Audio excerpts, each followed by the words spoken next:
একটা হাফেজের বিনিময়ে 10 জন জাহান্নামী মানুষকে জান্নাতে প্রবেশ করাইতে পারে। শুধু তাই নয়, শুধু হাফেজ হয়ে ক্ষান্ত হবে না, এ হাফেজ আবার আলেম হবে, মুফতি হবে, মুহাদ্দিস হবে। একজন হাফেজ ও আলেম কতজনকে যে জান্নাতে যাওয়ার জন্য আল্লাহ তাআলার কাছে পারমিশন চাইবে, আল্লাহ তাআলার কাছে ডেকে বলবে, আল্লাহ আমি ওই ব্যক্তিকে ছাড়া জান্নাতে যাব না। অবশ্যই সেদিন আল্লাহ পাক ওই হাফেজ আলেমের বদলাতে আল্লাহ পাক আমাকে আপনাকে জান্নাত দান করবেন।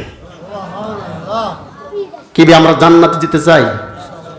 অস্কর তো টাইমই পাবেন না, দেখতেছি 11টা বাজে। কথা বলেন,